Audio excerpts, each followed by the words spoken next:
Top story today, the polls are now open. Early voting now underway in Palm Beach County. Big crowds turned out. News Channel 5 South Palm Beach County reporter is in Boca Raton with a look at one polling location. Charlie Keegan's there. Charlie? There has been no lull in this line behind me at the Boca Raton Library downtown. We're told it'd be about an hour before the people at the end of the line end up with a ballot in their hands. But it was actually in this line that I spoke to a man who first voted in 1944. I also spoke with a teenager here voting for the first time.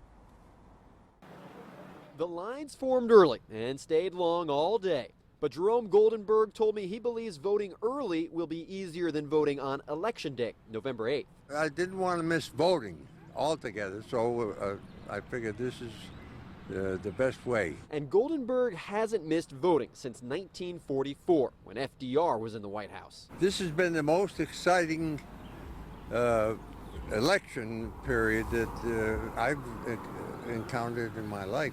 Coming from a 90-year-old, that means something. The context isn't lost on Eric TERPSTRA, an FAU student voting for the first time. He was talking about the Kennedy and Nixon election from 1960 as another election that had a lot of interesting things. This year, voters will choose between Donald Trump and Hillary Clinton.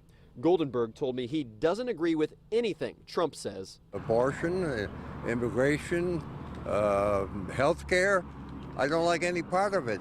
So I hope Hillary will do what we want her to. TERPSTRA won't say who he voted for, but it didn't take long to find Trump supporters across southern Palm Beach County.